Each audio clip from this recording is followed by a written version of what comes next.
Good morning, everyone. Today is Tuesday, November 10th, 2020. Call the meeting of the Board of Supervisors to order. The Board of Supervisors of the County of Del Norte and the governing body of all other special assessment and taxing districts for which said board so acts is now meeting in regular session. Only those items that indicate a specific time will be heard at the assigned time. All other items may be taken out of sequence to accommodate the public and staff availability. So, Kylie, would you take roll? Supervisor Howard? Present. Supervisor Cowan? Here. Supervisor Gitlin? Yes. Supervisor Berkowitz? Here. Chair Hemmingson? Here. Now, if we'll all take a moment of reflection.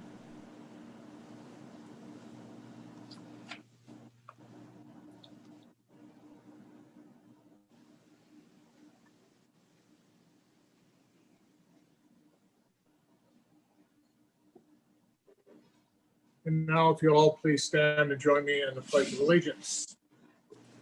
Ready? Begin. I pledge allegiance to the flag of the United States of America and to the republic for which it stands, one nation, under God, indivisible, with liberty and justice for all.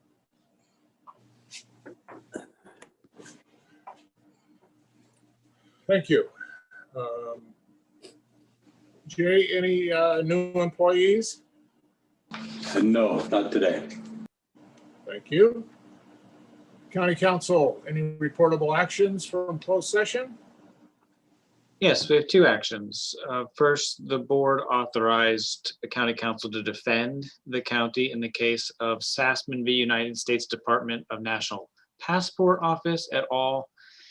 And by consensus, authorized a settlement of $400 in Brown v. State of California. Both of those cases were by full consensus. Thank you. At this time, I would request any deletions, corrections, or additions from board members to the agenda.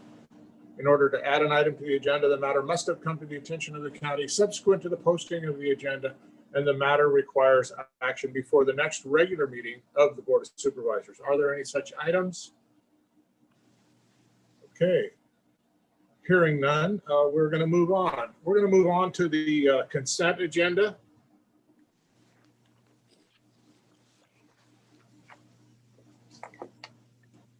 Move to approve.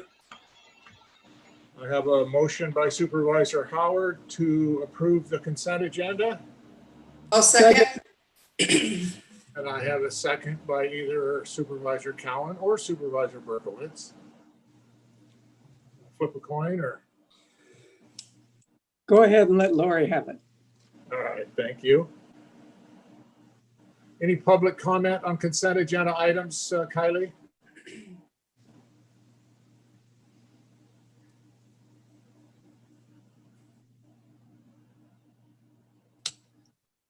Sorry, we're having technical difficulties. I don't have anything written and I don't see any hands raised online, Chair.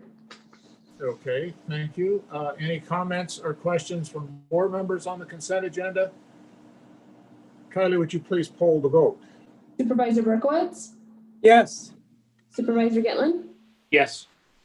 Supervisor Cowan? Yes. Supervisor Howard? Yes. Chair Hemmingson? Yes. Okay, we're going to move on to general government. Item number 18, approve the environmental health specialist 2 position to start at the range, start at a range 61 step B, effective date of hire December 11, 2020, as requested by the Community Development Department. Chair, Heidi was not able to make the meeting this morning because of a conflict, so she asked me to step in for her. If there are any questions, I can answer those. Any questions from board members? I would Move to approve item number 18. Second. I have a motion by Supervisor Cowan, seconded by Supervisor Howard. Is there any public comment on this item, Kylie? I'm not seeing any public comment, Chair. Okay, thank you. Will you please poll the vote? Supervisor Gitlin? Yes. Supervisor Berkowitz? Yes. Supervisor Howard? Yes. Supervisor Cowan? yes, Chair Hemmingson? Yes. Moving on to item number 19. Approve and authorize the newly hired integrated caseworker 2 to be advanced to a step C, retroactive to start date of October 30th, 2020, as requested by the Director of Health and Human Services. move to approve, Second. A motion and a second. Kylie, is there any public comment? Chair, I'm not seeing any public comment at this time. Are there any questions or comments from board members?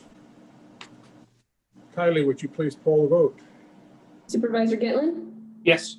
Supervisor Berkowitz? Yes. Supervisor Howard? Yes. Supervisor Cowan? yes, Chair Hemmingson? Yes. So moving on to item number 20. Approve the Del Norte County Department of Child Support Services request for proposal for office space that meets their needs as requested by the Director of Child Support Services. Is Aaron on, Jay? Or, Yes, Aaron's on. Yes, he is. okay. Aaron, do you want to speak to this? Sure.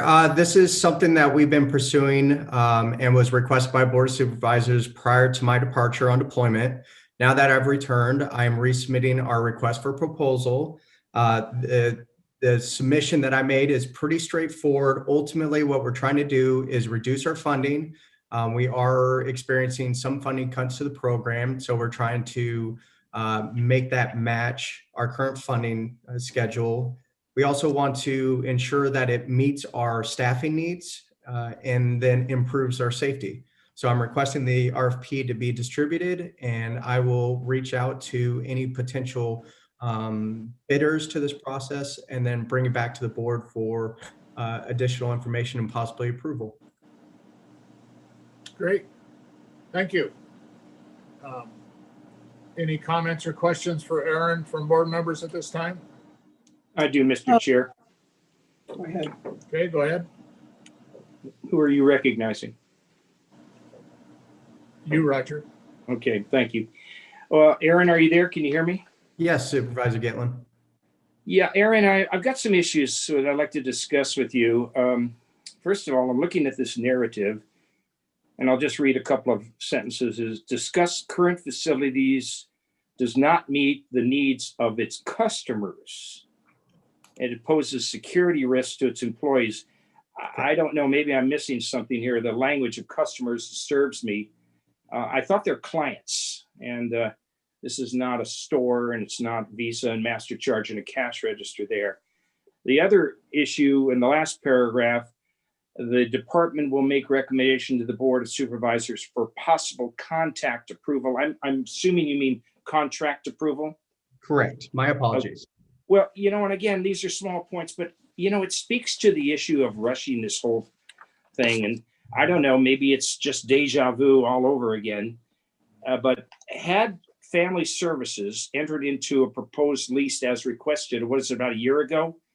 You would have been locked into a 10-year lease at a cost that you could no longer afford after you've made, I'm going to guess, about $200,000 of tenant improvements, which would be unaffordable to you, in a space that no longer meets your changing requirements. So here we go again. Now, I'm looking at the glass being half full, and obviously, I sat down with you and Mr. Barnes, the owner of the building, before you were deployed for your service to our country. And we were working out what I would appear to be minor modifications to accommodate your needs of shrinking staff and also some other needs having to do with air conditioning and what have you.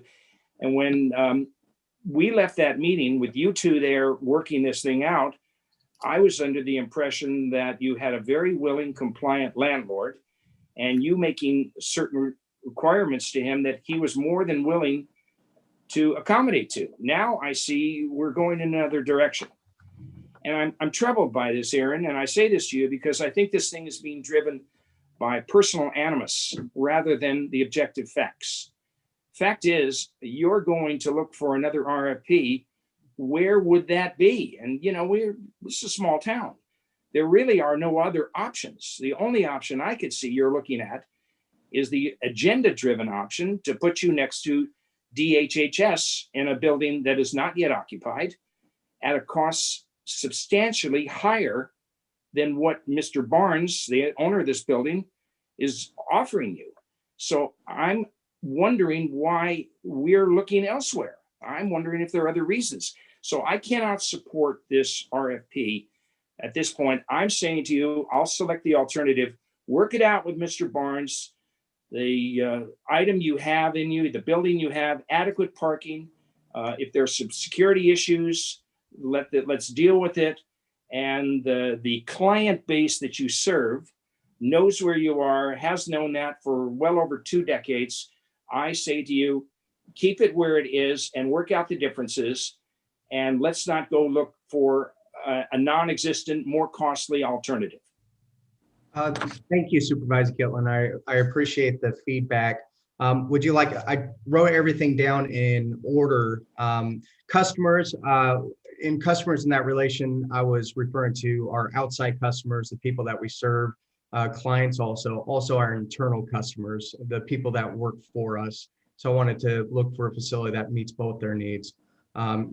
So as far as the facility itself, number one, this is not preventing TAB from being involved in the RFP. This is an exploration to see if something that meets our needs is out there. And TAB is definitely invited and welcomed. And I've already contacted Ms. Mulder with TAB as their manager to see if we can jointly work through this process. So that aspect of it is currently undergoing, that we are talking to TAB, and potentially we can make this facility work through this, because the number one driver in this RFP is 100% most important to me is about the cost and the square footage size. So it's not minor as far as what we need. We're currently approximately 7,200 square feet. We're looking at going down to 3,500 square feet. So we have a lot of unused space, and then the lease cost. So the driver is cost, the driver is size, the driver is how do we meet our current needs, because the current configuration that we are currently in, it absolutely could work, but it definitely would be major renovations versus minor. Safety is always an issue. We've recently had a safety incident here, and it happens from time to time, and people in our front area are not protected, and they could be assaulted. And so this is a safety-driven issue. I'm hoping I answered everything to your satisfaction, Supervisor Gitlin. Well, yes and no, because we sat down and I'm privy to information with you shared with me prior to that, and I'm not sure I want to share that with the public at this point. But I also know that Mr. Barnes is more than willing to accommodate you in the building, and perhaps the building be configured so it's multi-tenant. And if you need 3,000 feet carved out of this, and it's a matter of cost, because I've heard other arguments brought forward. I've heard this issue of the tsunami zone and all that, yet you were seriously considering to move to 2nd Street, which is right in the heart of the tsunami zone. So I understand that argument. Tsunamis happen once every 50 or 60 years, according to the last one, 1964. So I just want to make sure that nothing but money is actually driving this argument, because I get the distinct impression that there's another agenda here, and it's based on personal animus toward the ownership of this building, and I find that repulsive and unacceptable. This tenant has been your home for 20 plus years, not yours per se, but certainly the agency's. And if things need to be changed and you have a compliant owner willing to make those changes, major or minor, I mean, he did put in an air conditioning unit. That to me is major. There was some other issues that he's corrected. It seems to be that you've got a landlord who's willing to jump through the hoops to make you happy. I'm not sure that's all that's driving this, though. I see a whole different picture when I look at the report and the narrative and how it's, I believe, being rushed through. So I reluctantly cannot offer you that RFP proposal. I will be a no vote on that. I appreciate your input. And just to be clear on it, when this proposal does go for the Board of Supervisor, the factor that's mentioned in the request for proposal, the biggest priorities that I have is that it's trying to find the cheapest cost that meets our safety for our customers, both inside and outside, and it matches our staffing size, so the reduction of size. So whatever the recommendation that I bring to the Board of Supervisors, if this is approved, would show all participants that are included in this process so that it is very transparent. I acknowledge your comment. Supervisor Berkowitz. Thank you, Mr. Chairman. Aaron, I just have a couple of comments. You have a 7,000 square foot building, yet you only need 3,500 square feet. And you also say that renovations are going to be needed. Have you talked to the landlord about this and see if you can come to an accommodation? Yeah, so this has been prior to the original RFP or the proposal prior to my deployment. This has been discussed with the acting director, Noel Pinna, while I was gone. And then I've had the most recent conversation with Ms. Mulder last week about the current facility that we're in and making this our long-term home, even beyond what we have now. How that's moving forward is that they're going to be included in this RFP, that if they come out to be the cheapest, the safest, and they meet our needs and they can carve out 3,500 square feet for us, then it's going to be our home for even longer.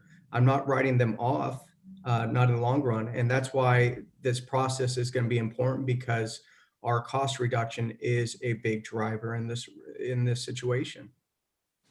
But I don't even think that you need an RFP if the major consideration is, how do we get rid of 3,500 square feet so we don't have to pay for that? That's a very big cost savings. And also that the landlord will make whatever renovations are necessary in order to meet your needs. If you'd have just discussed that maybe with the landlord, I don't think we'd be at this impasse. I appreciate that, Supervisor Berkowitz. And I don't personally think that we're in an impasse. I think they're definitely part of this collaboration. And I think a part of it is due diligence, is that us as government, I want to make sure that we could find what meets our needs. That's the cheapest option. And that could be the current facility we're at now. It's not going to be huge demand on payroll salaries. It's literally just me handling this process with the support staff that administration provides, specifically the CAO. So it doesn't cost us much, but the outcome could be a significant savings to our department and our county and taxpayers. I would think that if you were in successful negotiations with the landlord, you would never have to go to an RFP because you would have all of your considerations met. Understood. Okay. Supervisor Hemmingson, I'm just not clear. I'm getting the impression that maybe two of the supervisors have information that maybe the board is not currently privy to. Maybe they've had conversations, as both Supervisor Gitlin and Berkowitz have alluded to, with the current landlord. I don't know if that's the case. I'm assuming that the landlord could maybe share those communications at this time in public in a transparent process with the rest of the board. I don't know, but I know this item has been considerably talked about over the last 3 years. I know Aaron brought this to our attention many months ago before his deployment. And I'm concerned because the need still exists. So if us as county supervisors, with the direction of Mr. Goodwin, take on a public and transparent process to see what is available out there for us. If this is what has gone on in the future facilities meetings, which both Chair, you and Supervisor Berkowitz participate in, I'm not quite clear what the angst is at this time, especially if the current landlord is able to participate in that process to see what is viable and what is not. It gives everybody in our county an equal shot if they want to participate in pursuing a proposal under this RFP. Well, let me clarify this first. I would assume that the landlord would have contacted all of the supervisors with his concerns. So I don't think it's just Mr. Gitlin and myself. I would think everybody should be involved in this transparent process. And Supervisor Berkowitz, if I can chime in there, Supervisor Howard's asked me to clarify any meetings that I've had, and I will do that at this time, having made that request. Thank you. Now, this goes back to the DHHS request to consolidated services over on K Street, which then required the vacating of the 2nd Street building, which then, I believe it was in June of 2019, don't get me exactly right, Aaron was offered the opportunity to take his CCS building and facilities. At that point, I think it was 22, 23 employees, and move it over to 2nd Street. Now, upon looking at that location, I found the parking to be woefully inadequate. I found the building to be not acceptable. It would certainly be a decline in services offered, more difficult for the clients to access with the building between the 101s and a parking issue. And that measure obviously failed. It was a 2-2 vote, and there was a recusal there by Supervisor Hemmingson on a conflict, and that moved forward. And I thought that would have been the end of it.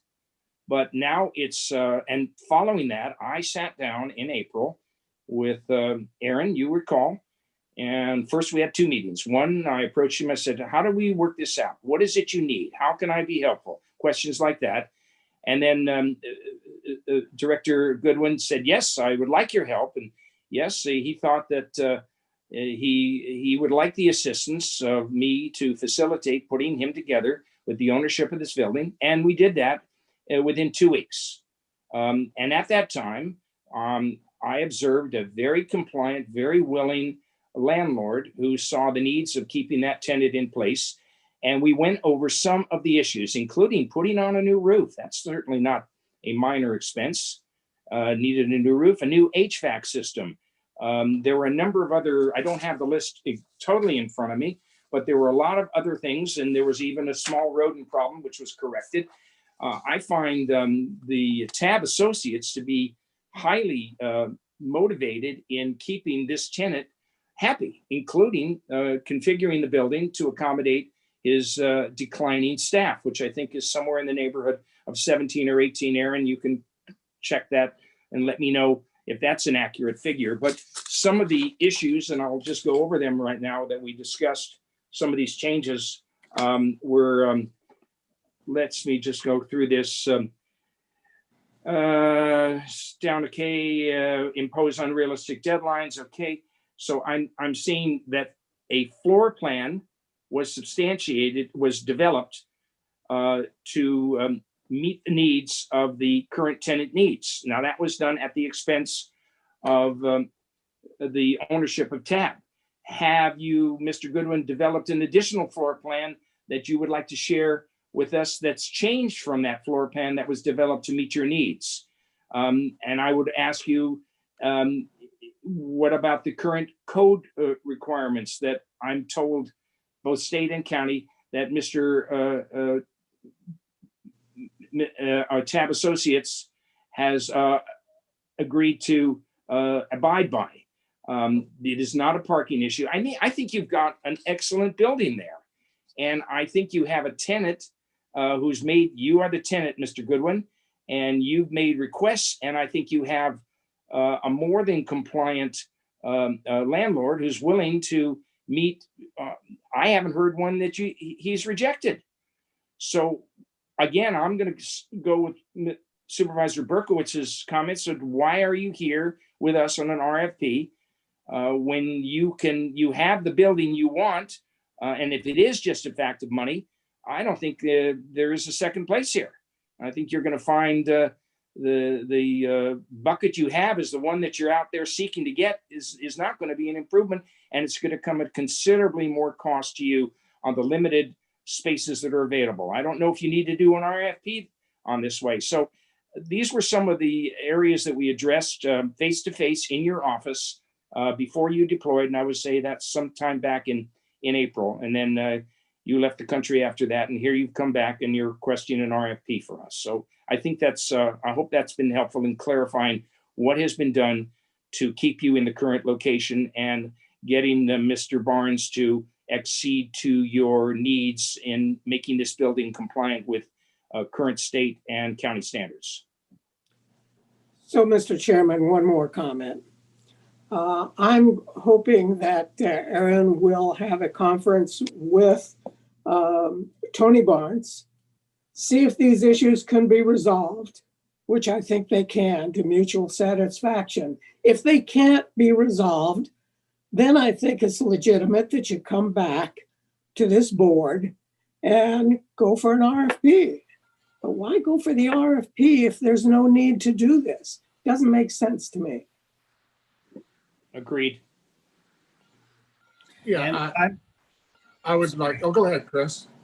Go ahead, Chris. And I think what we're hearing, at least from what I've read from Mr. Goodwin's report and our discussion today with him, he continues to have a need for a smaller space based on reduced size of his employee group and a continued need to meet some security needs. And so what I'm hearing is a proposed transparent process that, by all comments received today, is available and open to the current landlord, Mr. Barnes. But why wouldn't that process then be available to everybody else? If in fact, Mr. Barnes can reduce the size or square footage footprint to meet the need, I'm assuming that will come at cost too, just like the roof and the HVAC system, and Mr. Barnes would have to recover some of those costs in the process, thus increasing the price of the square footage footprint. But I don't know. I currently, as I asked both Supervisor Berkowitz and Gitlin, I haven't been privy to these conversations, but certainly would be willing to. I would like to see at this time a transparent process take place where anybody that is a landlord put in a proposal potentially that would allow for this director's proposal to be met, see what's on the table, that does get discussed through our feature facilities if necessary, and then be brought back to the board for consideration. And if those costs are equal or lower that are being provided by Mr. Barnes, I think Aaron has a great place to stay. But if not, then us as a board, considering taxpayer dollars, needs to consider other options. Thank you, Supervisor Howard. Yeah, I appreciate that. Yeah, you know, there was accusations of some sort of an agenda here to eliminate the landlord now. And now there seems, the agenda seems to be to circumvent the process, the fair and transparent process that we go through. This lease terminates, I think, in April. Is that right, Jay or Aaron, whoever's on the? June 2021. Okay, the lease we have now terminates in June. So, you know, the process would be to put this out for an RFP so everybody has a chance. And it seems as though we've got some people that don't want to go through that process. They want us to play favorites, and I can't go along with that. I think it needs to go out to a fair and transparent process. And if there is a better building out there, we should look at it. If there's not a better building out there, we can stay where we're at, and nobody's hurt or harmed. But we do need to go through the process, in my opinion. Is there any public comment, Kylie, on this item? Yes, give me one moment.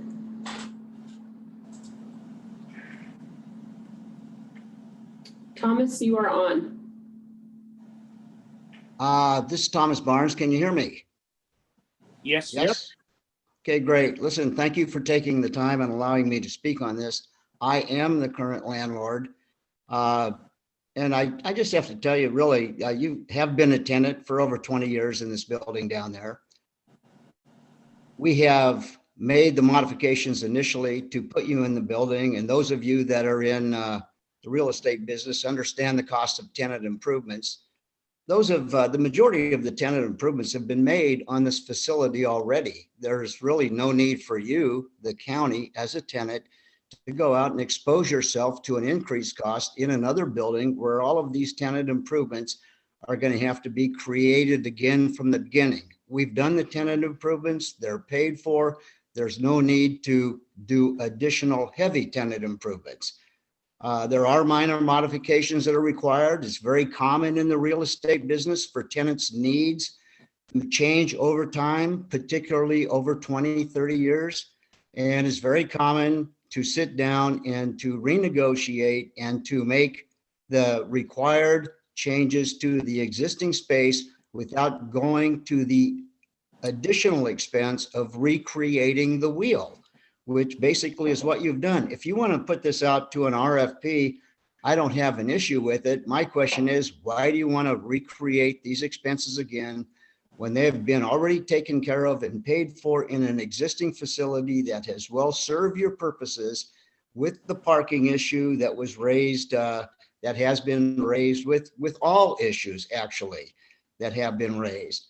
The security issue that Mr. Goodwin is referring to, I have no idea what he's talking about, but we would certainly be happy to look at that.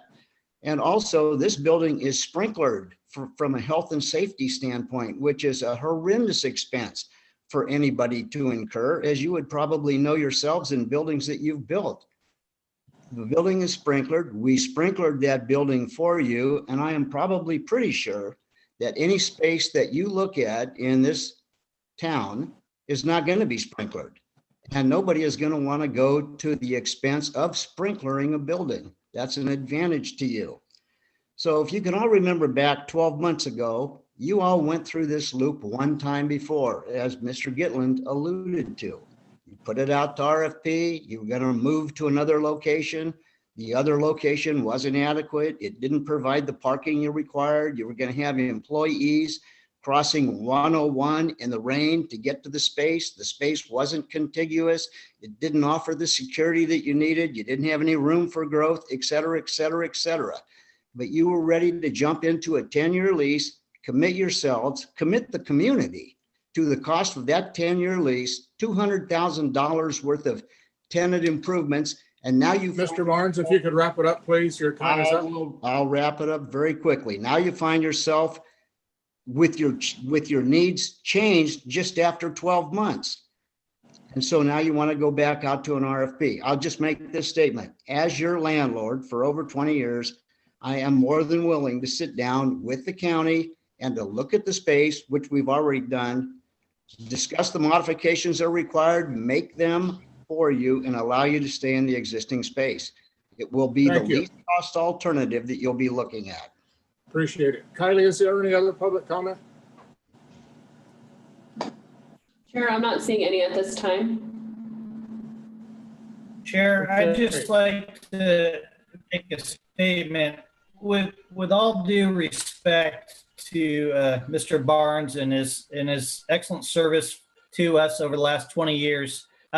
We still have no idea what any reduced cost might look like to the county without that RFP process. And without going out to it, we don't know if Mr. Goodwin will be able to save the county any of those important taxpayer dollars, in this case, to provide services to child support. So going through that process, as Mr. Barnes did allude to and said he would not mind going through, will allow us to put that fair playing field into effect and see what is really out there to provide that service for Mr. Goodwin, his staff, and his clientele. Is that a motion? That is a motion. I'll second that. I have a motion and a second. Any further comments from board members? Kylie, would you poll the vote? Supervisor Berkowitz? No. Supervisor Gitlin? No. Supervisor Cowan? Yes. Supervisor Howard? Yes. Chair Hemmingson? Yes. Okay, thank you all. We're going to move back to item number 15, public comment period. Members of the public may address the board on matters which are within the jurisdiction of the board. If you are addressing the board regarding a matter listed on the agenda, you may be asked to hold your comments until the board takes up that matter. And we will limit your comments to 3 minutes. Kylie, is there public comment? Yes, give me one moment. Linda, you are on. My name is Linda Sutter.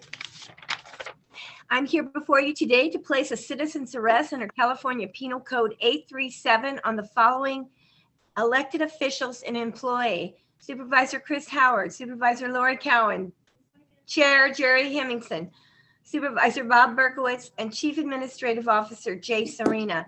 The authority to make this arrest is Penal Code 424, which makes it a crime for a public officer or a trustee of public funds to misappropriate the funds for improper use in government codes 89001 and 89002, where mass mailers at public expense is prohibited.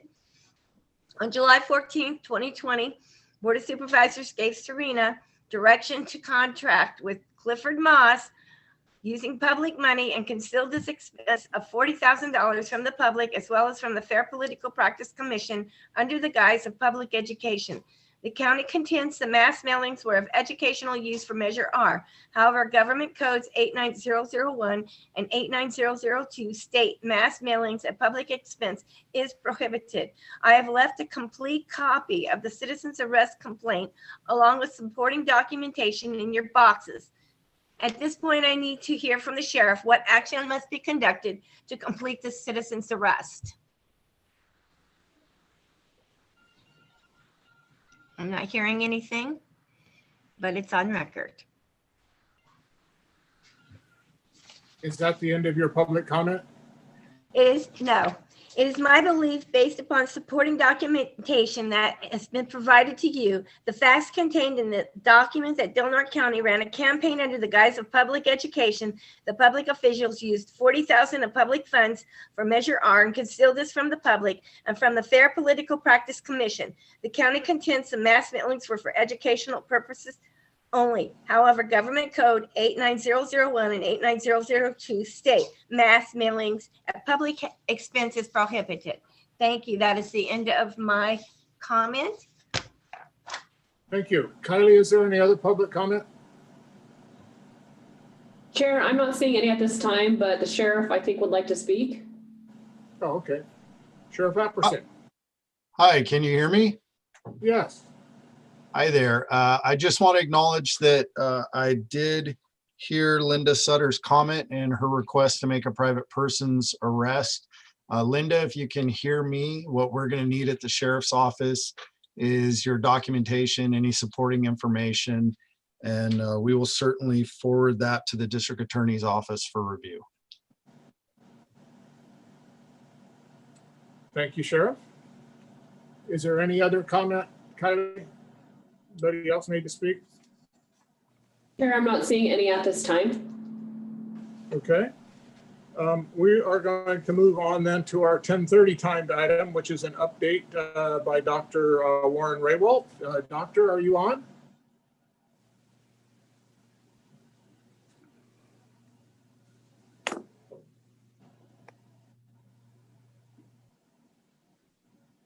Kylie, is he shown on a list? Chair, it shows he's on, but his mic's muted. I'm not sure if he stepped away from his, he's on now. Hello, sorry about that. That's okay. I was catching Welcome. up on paperwork. Thanks for inviting me. Update for this week. I will not review all the national numbers. I'm sure you're all aware of those. We crossed a national milestone this week in total confirmed cases. I will state California has picked up, certainly in the last week and probably really going back a couple of weeks. I think locally we reflect that in terms of activity of the COVID-19 virus. October was our busiest month. The record month that we had up till October was May, but we surpassed that in the number of cases, about 8 to 10%. I think we had about eight extra cases compared to May. So I think we're seeing the effect of the uptick in case activity around the nation. We're kind of being pulled along with everyone else, and that is some cause for concern. We also had a significant jump in cases over the last week because of a number of cases that showed up at Pelican Bay State Prison, a few inmates that have turned positive. We've been working with the prison, trying to track down all the loose ends and the contacts, making some progress in that. Foresee this turning into a big outbreak, and CDCR and CDPH is aware of the situation. So, you know, the experience earlier in the summer with other prisons, including San Quentin, has driven a lot of the response activity for all the prisons in the system. So I think it's a very different operational picture than it was 3 or 4 months ago. You should be aware that that is taking place, and it's unfortunate because it's better not to have case activity out at Pelican Bay than to have it. But we kind of anticipate that sooner or later, somewhere down the road, it would occur. So it has occurred now that we have positive.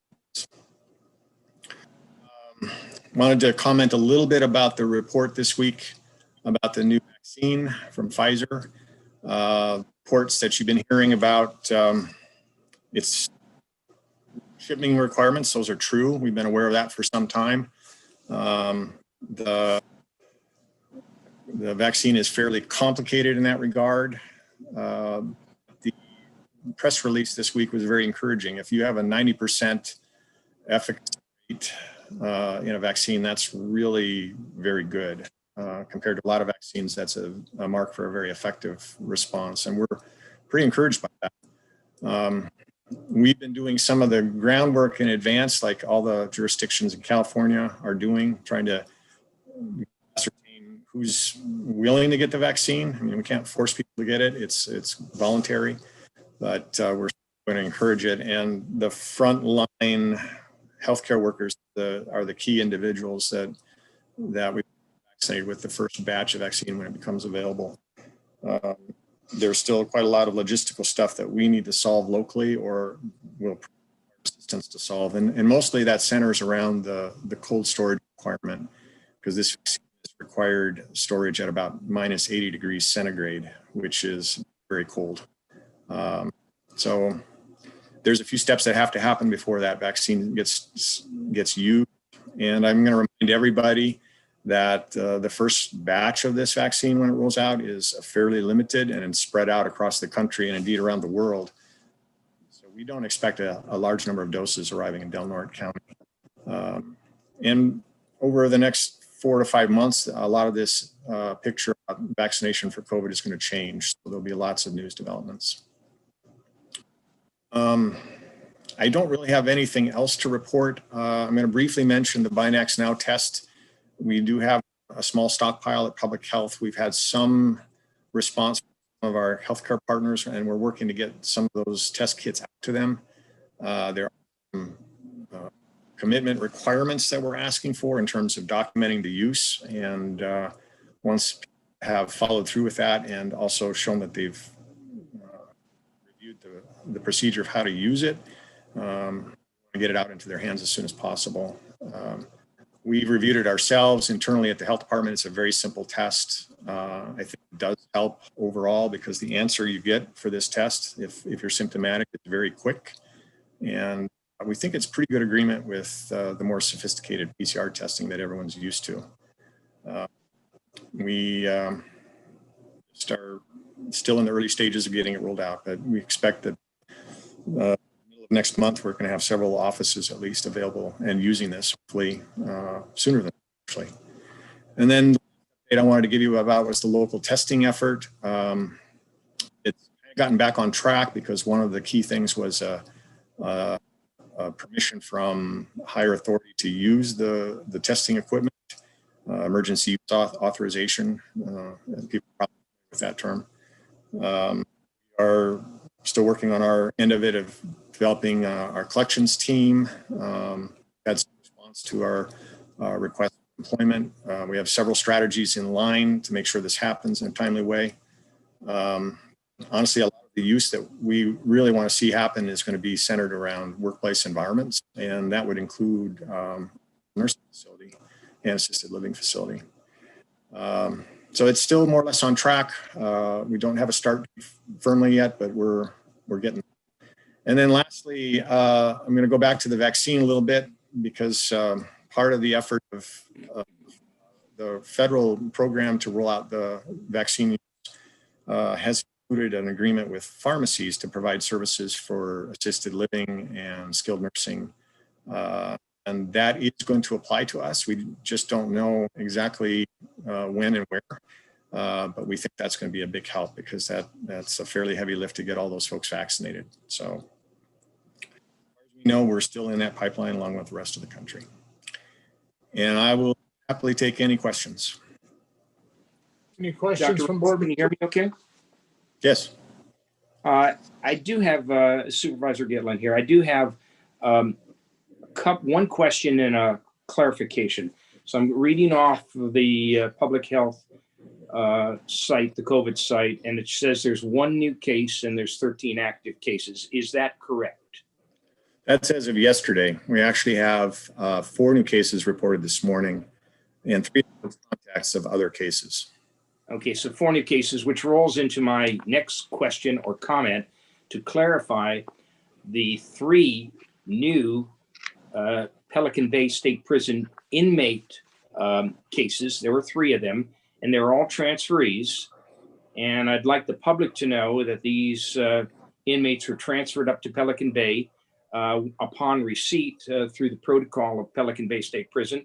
They were determined to be positive, were immediately put into isolation as per their policy and their protocol, and they are not reinfecting the rest of the healthy inmate population. I wanted to also clarify that there are approximately 12 or 13 employees, I presume corrections officers at Pelican Bay State Prison, who are in some form, way, shape on the process of recovery. No new hospitalizations. And I think it's important that the public know that Pelican Bay has and continues to remain safe through extremely strict protocol by Warden Robertson. I'm very pleased and proud to say the job that the prison has done in keeping that institution free. These 3 new transferees may be a sign that they're going to be transferees. We've all heard the information from San Quentin that it's definitely a problem spot among the COVID, and that the warden has indicated that they can expect some increase in healthy population transferred to the other 34 institutions around the state. We've heard that. It's not been confirmed, but that's what the anticipation is. So I'd like to know that as far as you are aware, the new inmates who are currently positive with COVID are in isolation, and that the employees who are infected, 12 to 13, are in varying stages of recovery and soon to return to work. Can you confirm that? Yes. And in addition, there's, I think there's over 30 people who've been asked to quarantine because of contacts. And that's an important point because that's how you keep a lid on transmission of the virus. You send people into quarantine so they're if positive cases, and they finish their quarantine as isolated cases. But essentially that's correct. And I will put a plug in for the staff out there. I think they're doing a really good job to the medical staff especially look after the inmates and their healthcare needs. They're doing a job of keeping these people isolated appropriately and taking the quarantine steps that they need to when they leave the prison and come back. And so forth. And that's important. I mean, it is definitely the right approach, and it's what's grown up over the the intervening months since the pandemic started within the. So they're doing their jobs, and I think they're doing them pretty well overall. We're happy that our biggest concern is just assisting them and getting, all the T's crossed and I's dotted, so to speak, to track down all the loose ends and making sure that happens in a timely way. And we're working with them to make that happen. Thank you for the clarification. Anybody else got any questions for Dr. Raywald? Yes, Chair. Dr. Raywald, I was under the impression that transfers from prison to prison had been curtailed. When were the state prison systems allowed to begin transferring prisoners again? I don't have the answer to that, Supervisor Howard. I don't know the precise date. I know there was some movement that was reapproved, so to speak. And I know in one of these cases, I believe the inmate actually was sent for a medical reason and returned. So I don't know if you'd count that as a true transfer. But yeah, there has been some movement in and out of prisons out of necessity. And but I don't know the precise date. I'm sorry. Yeah, that seems highly unusual given, I don't know where these particular inmates came from, but if they did come from San Quentin, as potentially alluded to by Supervisor Gitlin, it seems that would have put our prison at higher risk. But it boggles my mind if that was the case. I thought those transfers were suspended for obvious reasons, but I guess not. I'm not aware of. I'd like to clarify this. I do have information on this and the exact protocol of what the policy is. I've been following this very closely, Supervisor Howard. You are somewhat correct in saying that prison transfers have been curtailed and eliminated except for emergency cases. Even court cases have been delayed in most cases, but not in all cases. So there has been limited movement. Now, I'm not sure the genesis of these three in particular cases of where they came from, if in fact they were, Pelican Bay State inmates who have been transferred to for other reasons, administrative, judicial reasons. I'm not sure. I don't have the details on that. I can certainly get that information, but there's no question that the amount of movement of inmate between institutions and all 35 institutions has been severely curtailed. And only in the cases of emergencies or exigent circumstances has that been unfrozen, if I can use that word. Now, having said that, we'll find out where these three inmates came from. I doubt that they came from San Quentin, but we'll find out and I'll report back to this board. Supervisor Cowan. Thank you, Chair. Dr. Raywald, going back, because we're still in that tiered system and our tier depends on how many active cases we have in our county. I know early on we had this conversation, and I know I had it with the senator as well. And I'm not sure what came of it, but I know what we were trying to do is that if an inmate became positive, that count would go back to his original county versus ours. Where did that land and how did we end up on that? And are the ones out at the county going to count against us and potentially have us drop a tier? As I understand it now, and this has been said over and over again, inmates within the prison system, either a federal prison or a state prison, do not count towards the county where the prison is situated. So the inmate total doesn't affect us. The staff does, because the staff are residents, unless they reside in Curry County, in which case they count towards Curry County. Okay, well, thank you. And thank you again for all you do. We really, really appreciate you. Thank you, I appreciate that. Yes, if there's nothing else from board members, thank you, Dr. Raywald. Appreciate your update. Keep up the good work. Thank you very much. Okay, we're going to move on to our 10:40 timed item. We're going to adjourn as the Board of Supervisors and reconvene as the Board of Equalization and hold a pre-hearing conference. And Joel, I hope you're going to do this because I've never done it before, so I don't know where we go. Yeah, so I'll set the stage here. I see Mr. Buzz Kirk and the assistant assessor are both on. If they want to raise their hands, we can move them over to talk. We have not, at the Board of Supervisors, had in-person meetings since March or so. And so we have an assessment appeal coming up, and I thought it'd be a good opportunity to have a pre-hearing conference and discuss possibly doing this over Zoom.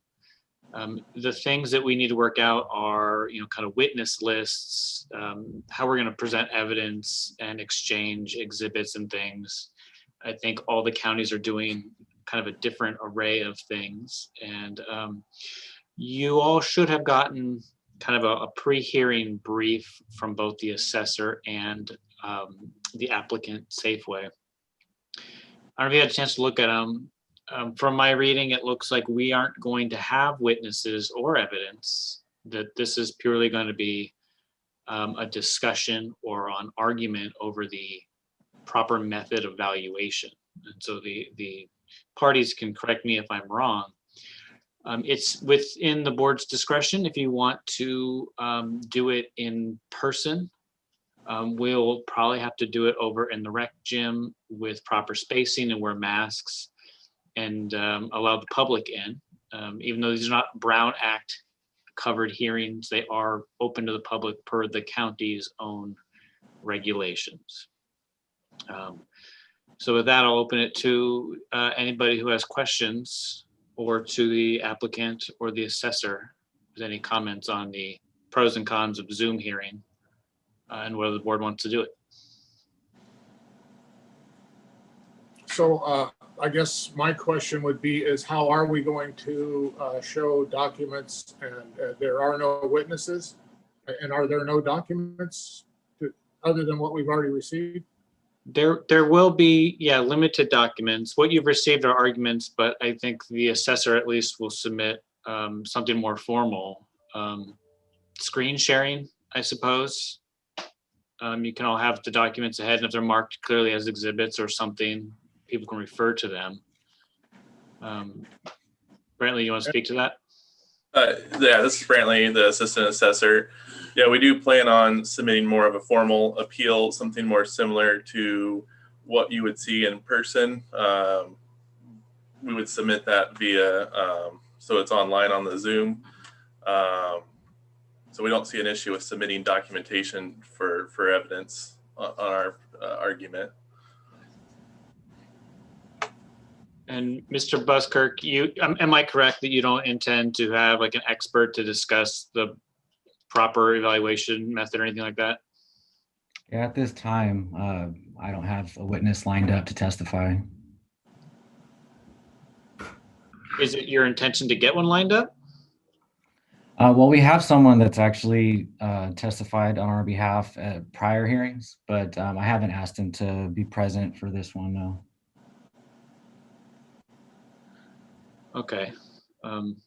So then is it fair for us to conclude that there won't be a witness or I mean, I guess I'm unclear.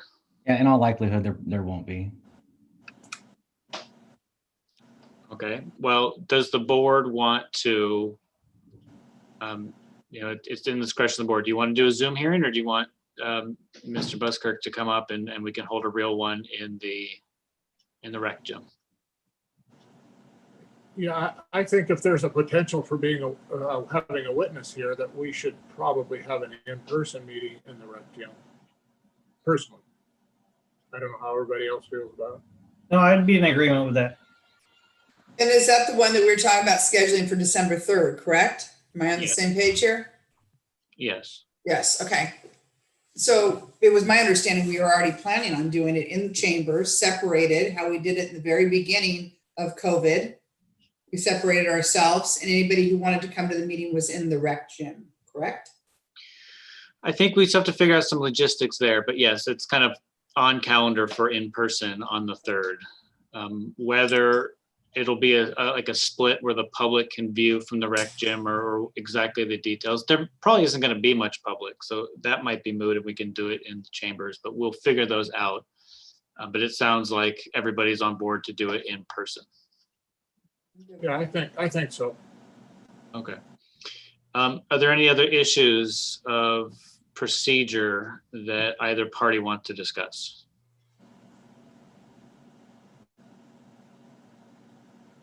Is Jennifer on the line, Joel?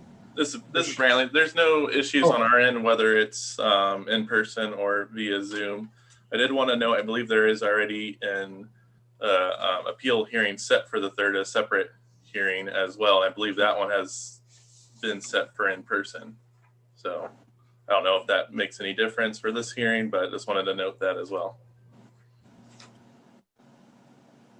Okay, then I think that's all the issues. We'll do in person December 3rd. Okay. Sounds good. Thank you. Thank you. Thank you. Okay, so we're going to move on to item number 21, budget transfer. We have a budget transfer in the amount of $26,000 within the recreation budget unit for purchase of a golf simulator for recreational activities. Motion to approve. Second. Motion and a second. Kylie, is there any public comment on this matter? Yes, give me one moment. Robert, you are on. Hi, guys. Can you hear me? Yep. Hi. I saw this one. I was just kind of surprised. Sorry, I'm at work, working the window here and all. You know, I don't know if there's an ultimate plan for this, but I looked into it and yeah, golf's, you know, had a surge like a lot of things during the pandemic. It still is at that surge is about only 1% of the American population because golf was only, you know, pursued by about 8% of the American population. Sorry, I've been running back and forth. I'm a little bit winded. You know, if you look at it as a sport, I'd rather you see you give the money to the rec department. You know, I don't really trust the, you know, the government. It's gonna be rented out to people who are not the average Del Norte. You know, 77% of golfers are male. The average net assets of a golfer is $750,000, and the average household income of a golfer is $150,000. And if it all equated that if you practice golf, you had a healthy lifestyle and started, you know, succeeding at work and whatnot, but that's not what happens. It's you have money and you get hobbies, because that's the other part of golf is that the average person spends about $2,600 getting set up to do it. And so I'd rather see an idea that is more for everybody in the county, especially right now. To be honest, I cracked up when I read it, you know, because the first sentence is like move money from this department line to the golf simulator line on the budget. And we shouldn't have a golf simulator line on our budget, especially in a year where we had to do a sales tax measure and all. You know, in 2019, you had a $5,000 sheriff's mascot costume line on the budget. And I just don't want to, you know, I think people should read the budgets and they don't. But if they did, they would see these kind of things and say, huh? And I don't think that, I would rather you guys maybe like invest in the pool, you know, so that's $1,000. That's about 10% of what they need for 1 year of operation. So once we're getting going, I would really love to see the county kind of invest with the city into the pool for recreation.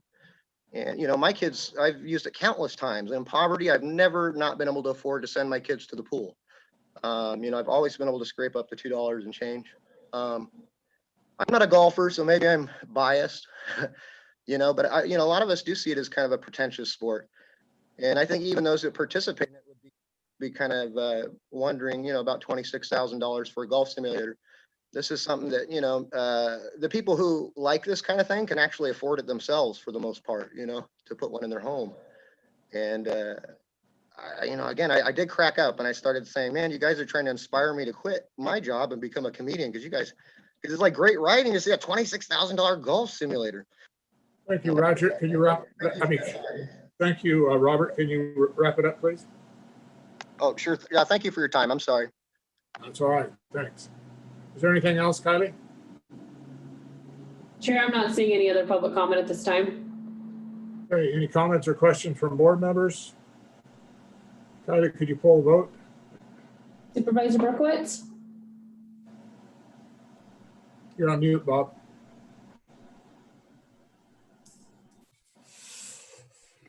Yes. Supervisor Gitlin, Yes. Supervisor Cowan, Yes. Supervisor Howard, Yes. Chair Hemmingson. Yes.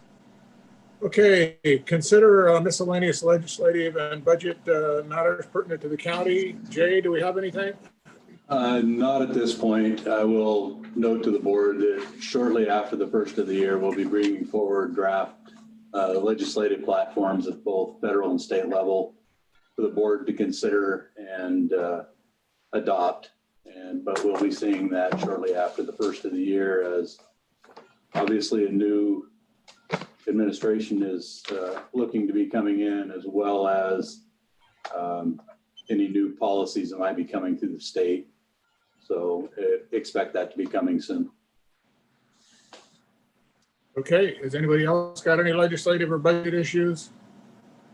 If not, we're going to go back to receive brief reports or announcements relative to the County of Del Norte programs and projects, progress of 2x2 committees, goal committees, and or board staff traveling training reports.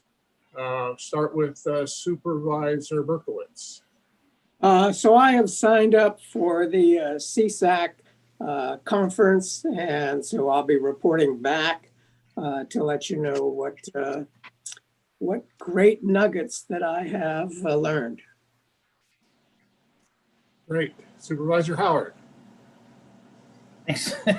I don't think I'm going to be as brief as Supervisor Berkowitz, but I'll give it a shot.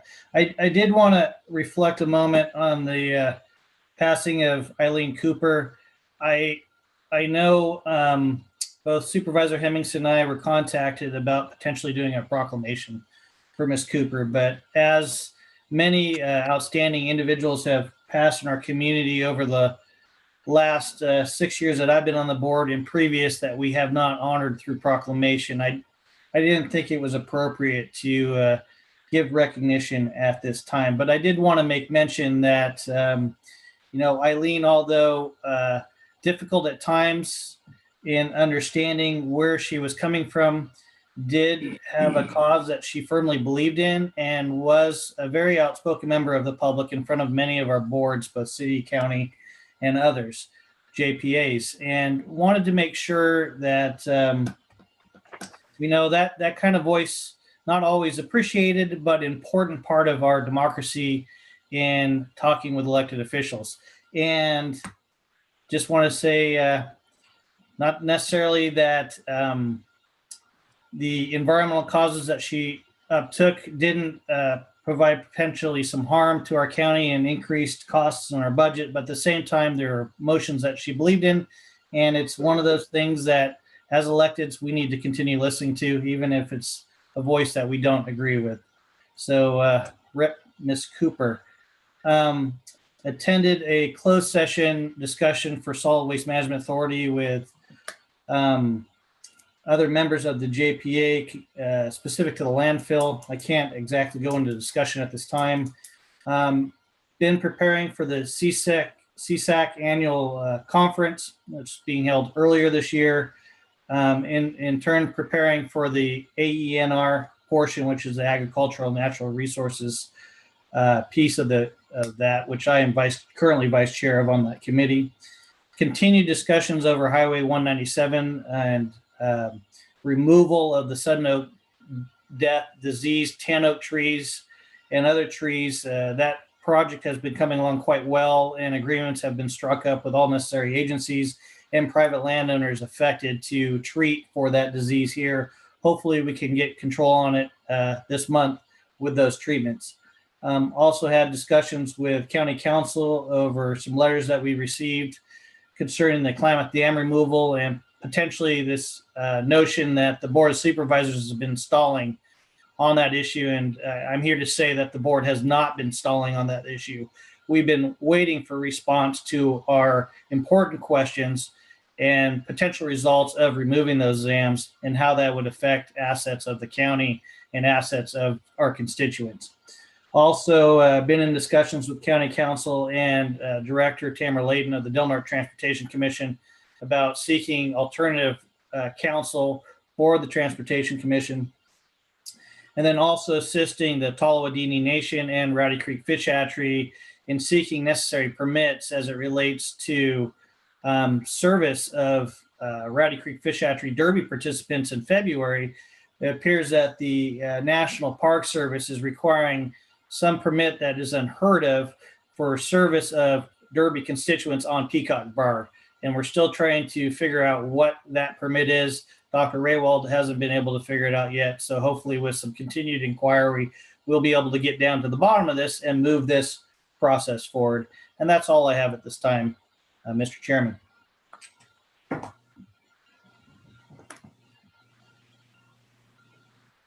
Yeah, thank you, Chris. Supervisor Getwell. Yes, thank you. We attended the Harbor Freight Grand opening Saturday, October 31st. Wishing this store great success in Crescent City and Del Norte County. Also, the last city council meeting, our Pride and Community volunteers were honored. I want to thank all the volunteers and all you businesses out there. Too many to mention in this short report. You've been acknowledged before, who offered help and funding. And during this 13-week program, we'll resume activity to assist the city in addressing some of these budget issues and how the volunteers can help next spring. Had a special meeting of the North Coast Emergency Medical Services. We ironed out some budget items and adjusted long overdue pay schedules for this highly qualified and dramatically underpaid North Coast EMS staff. Also want to recognize the passing of my good friend, constituent Doug Parton. He'll be missed. And I would be remiss if I did not comment on our local and national elections. Obviously, there's some victories and some disappointments for certain. I appreciate all those who took this very special effort to engage in participating in our community by voting. The community knows very well my positions on candidates and issues, especially measures S and R. And to all those who ran for office, who won, I offer my congratulations to the winners in recognition of those who did not prevail. And also today at 3:30, the provisional votes for measure, primarily focusing on measure R, but for the rest of the ballots will be conducted. I'll be on hand to observe in the Registrar of Voters County Clerk's office. It's about 200, 250 ballots to count. And as you all know, Measure R is currently in the incredible position of being tied. Where the butterfly will land on the lily pad, we'll have to see. At 3:30 today, maybe we'll have some of that information. That's my report. And Vice Chair Allen. Thank you, Chair. I'll be real quick. In the last couple of weeks, didn't have a whole lot of meetings, had the Airport Authority meeting. Happy to say that even though we lost what Hertz, we are getting Avis, and that's going on at the airport. And had a meeting with Jay and Heidi to discuss SB 1383 and what that means to our community, and many conversations with constituents over the last couple of weeks, especially last week. And that's it for me. Thanks. Wow, thank you very much. I appreciate that brief report. Yeah, I had a few meetings. Had an RCRC meeting, which is representing California rural counties, a special executive meeting. We did have a tri-agency meeting. I had a risk assessment working group meeting for Dungeness Crab, and also had a meeting with the Nature Conservancy on some risk assessment data discussions revolving how we get data, what we do with the data, and those types of things. As Supervisor Cowan mentioned, we did have a Border Coast Regional Airport Authority meeting. Very happy to welcome Avis. Had a Golden State Natural Resource Committee meeting, which is part of RCRC. I'm not a member of the executive committee there, but I did listen in. At a North Coast Resource Partnership meeting. And I did have to field some questions, as Supervisor Howard stated, about the county stalling the dam removal process by not signing some agreements, but the ball is not in our court at this point. It is in the hands of the KRRC. Anyway, and I will also be attending part of the CSAC meetings. And if there's nothing else with that, Kylie, if I didn't miss anything, we will be adjourned. Everything's good. Thank you. Thank you. Have a good week, everyone. You too. Thanks.